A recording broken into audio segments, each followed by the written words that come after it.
നമുക്കിന്നൊരു അടിപൊളി chilli പനീറിൻ്റെ recipe കണ്ടു നോക്കിയാലോ. ഇവിടെ അത്ര സുലഭമായി കിട്ടാത്ത ഈ പനീർ വില്ലേജ് ഡയറി എന്നു പേരുള്ള നമ്മുടെ അടുത്ത ചീസ് ഫാക്ടറിയിൽ നിന്ന് നമ്മുടെ ഒരു സുഹൃത്ത് ജോസേട്ടൻ തന്നതാണ്. അടിപൊളി ടേസ്റ്റ് ആയിരുന്നു കേട്ടോ. പോകാം വീഡിയോയിലേക്ക്. അതിനായി ആദ്യം തന്നെ ഫ്രൈ ചെയ്യാനുള്ള പനീർ മിക്സ് ചെയ്ത് വെക്കുക എന്നുള്ളതാണ്. അതിനായി 1 സ്പൂൺ മുളക് പൊടിയിൽ 1 സ്പൂൺ ഉപ്പ് ചേർത്ത് ഒരു 1/4 കപ്പ് വെള്ളം കൂടി ചേർത്ത് നല്ലതുപോലെ അത് ലയിപ്പിച്ച് വെക്കണം. ഇനി അതിലേക്കാണ് നമ്മൾ പനീർ ഇടാൻ പോകുന്നത്. അതിനുശേഷം നമ്മൾ മുറിച്ച് വെച്ചിരിക്കുന്ന പനീർ ഈ ഒരു മിക്സിലേക്ക് ഇടുക. എന്നിട്ട് നമ്മൾ 3 സ്പൂണാണ് ടോട്ടൽ കോൺഫ്ലോർ നമ്മളിവിടെ ഉപയോഗിക്കുന്നത്. അത് 3 സ്പൂണും ഒരുമിച്ചിടരുത്. അത് ഓരോ സ്പൂണും ഇട്ട് അതിനനുസരിച്ച് നമ്മൾ ഇളക്കി ഇങ്ങനെ ആ ഒരു പരുവത്തിലാക്കി വേണം നമ്മൾ പനീർ മാറ്റി വെക്കാൻ. ഇനി അതിനുശേഷം ഈ പനീർ ഫ്രൈ ചെയ്യുക എന്നുള്ളതാണ്. അതിനായി ഒരു പാനിലേക്ക് നമ്മൾ എണ്ണ ഒഴിച്ച് വെക്കുക. എന്നിട്ട് ഈ മിക്സ് ചെയ്ത് മാറ്റി വെച്ചിരിക്കുന്ന പനീർ അതിലേക്ക് ഇട്ട് കൊടുക്കുക. എന്നിട്ട് ഓരോന്നും അങ്ങോട്ടും ഇങ്ങോട്ടും ഒട്ടിപ്പിടിക്കാതെ കറക്റ്റായിട്ട് എല്ലാം പ്ലേസ് ചെയ്യുക. നമ്മൾ അധിക നേരമൊന്നും ഫ്രൈ ചെയ്യേണ്ട ആവശ്യമില്ല. ഒരു 2 മിനിറ്റിന് ശേഷം അത് നമ്മൾക്ക് മാറ്റാവുന്നതാണ്. അങ്ങനെ പനീർ വറുത്ത് മാറ്റി വെച്ചതിന് ശേഷം ബാക്കി വന്ന എണ്ണയിലേക്ക് നമ്മൾ അതിൻ്റെ ഗ്രേവി തയ്യാറാക്കുകയാണ്. അതിനായിട്ട് ഇഞ്ചിയും വെളുത്തുള്ളിയും ചെറുതായി അരിഞ്ഞത് ഈ എണ്ണയിലേക്കിട്ട് മൂപ്പിക്കുക. അതിന് ആവശ്യമായ ഉപ്പ് ചേർത്ത് കൊടുത്ത് നമ്മൾ നല്ലപോലെ മൂപ്പിച്ചെടുക്കുക. പിന്നെ അതിന് ശേഷമാണ് നമ്മൾ സവാള ചേർക്കുന്നത്. സവാള അരിയുമ്പോൾ ഒരുപാട് കുനുകുന അരിയരുത്.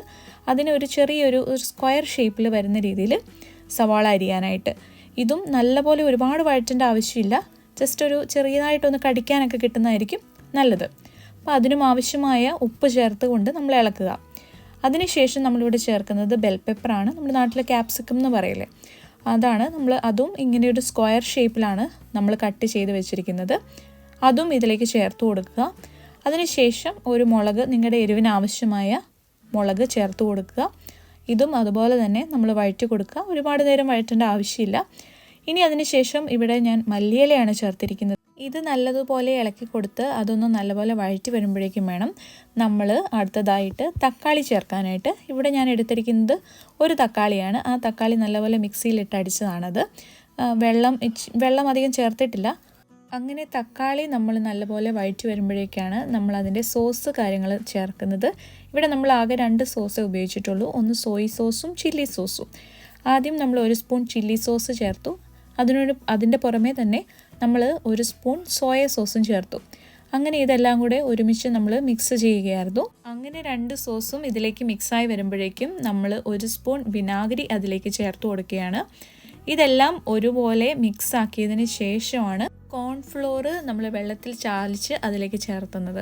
അതായത് നമ്മുടെ ആ ഒരു കറിക്ക് എന്തുമാത്രം തിക്നെസ് വേണം അതിനനുസരിച്ചാണ് നമ്മൾ കോൺഫ്ലോർ മിക്സ് ചെയ്യുന്നത്. ഇവിടെ ഞാൻ മിക്സ് ചെയ്തത് 1 സ്പൂൺ കോൺഫ്ലോറിലേക്ക് നമ്മൾ വെള്ളം ആഡ് ചെയ്യുമായിരുന്നു.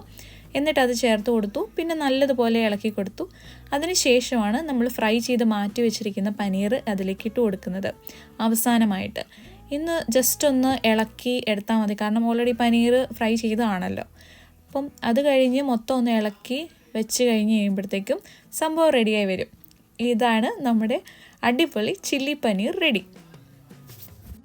പനീർ ഇഷ്ടമുള്ള എല്ലാവരും ഇതൊന്ന് ട്രൈ ചെയ്തിട്ട് നമ്മളെ കമൻറ്റിൽ അറിയിക്കും. ഇനിയും ഇതുപോലെ രസകരമായ റെസിപ്പിയായിട്ട് ഞാൻ വരുന്നതായിരിക്കും. ഈ പനീർ നമ്മൾക്ക് തന്ന ഈ ചീസ് ഫാക്ടറിയുടെ വിശേഷങ്ങളൊക്കെ കാണിച്ചുകൊണ്ട് നമ്മളൊരു വീഡിയോ ചെയ്യുന്നതായിരിക്കും. അപ്പോൾ stay tuned. Bye. God bless U.